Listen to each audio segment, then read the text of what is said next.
Welcome back to the worst video topic ever, part number 7. The title of this video is Surviving a Layoff Stinks. In the last part, we talked about managers and how we need to pity them for the situation that they're put in, but we also need to have some care and think about the people who are still there during these layoffs. Again, as I mentioned before, I've been both a person who's been laid off and I've been a person who's remained at a company either for several months and then got laid off, or remained at a company until we were able to hire other people back, or hire new people further down the road.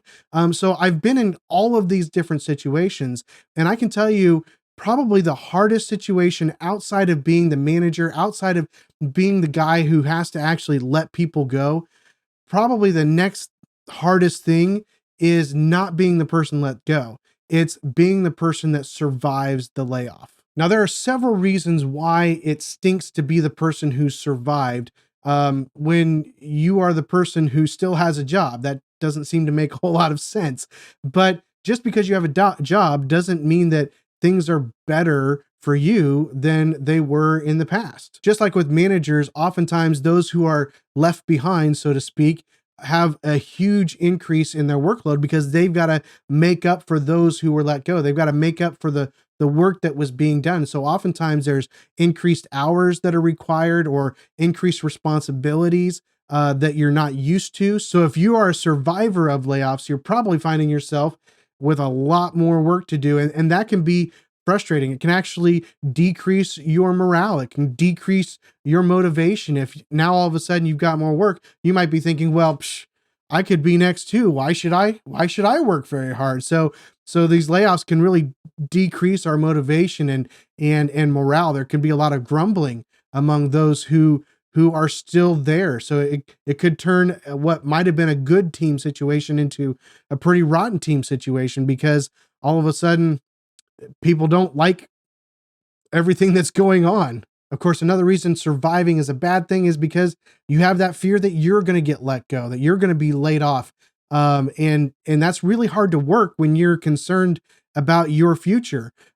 Typically you want to try to get ahead of that. You want to try to start looking for a job, but you can't really look for a job while you're working. That's very difficult to do, especially under the radar, if you're trying to do that. So that is another part of that puzzle where you're just constantly wondering, am I going to be next? That insecurity, that fear of the job probably going away for you as well. When there are layoffs, the people left over probably are not going to be growing their career. They're not going to be getting, moving up in their career. And so they'll probably stagnate in what they're doing oftentimes. Sometimes they'll get given tasks that they're not really qualified for, and they may end up being let go, not because the company doesn't need them anymore, but because now they've got certain requirements and tasks that they're not prepared for. They're not something that they've been trained for.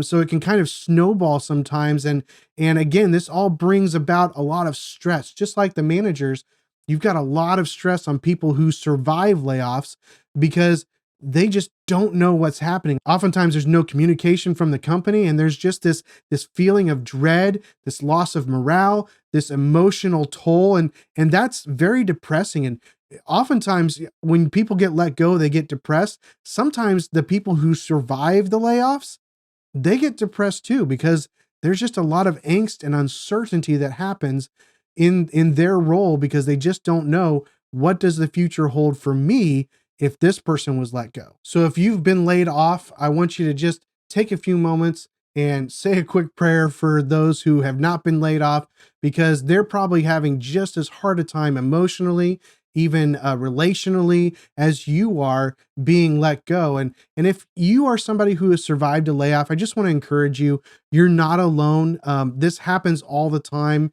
And unfortunately, it's just a reality. You need to accept the reality. Sometimes if you just come to terms with the reality that it might happen, that helps just kind of relieve some of that stress. If you need to, talk with your manager, have conversations, find out information if you can, to try to help settle your nerves. And then I would just suggest that you work hard, do the tasks that you've been assigned to do, try to grow your knowledge and your skill set. And then of course, you definitely want to probably be on the lookout for potential other jobs if as much as you can. If it feels like there's still a probability that layoffs are going to happen, it's always good to get ahead of it and start getting out into the market and see what might be available. So if you've never thought about it before, hopefully this video has helped you kind of think through and empathize maybe a little bit with those who have survived layoffs, and just understand that they're under a lot of stress and a lot of emotions and a lot of issues that you may not even be dealing with as somebody who's been laid off. Now that you know what it's like for survivors, let's move on to the next part.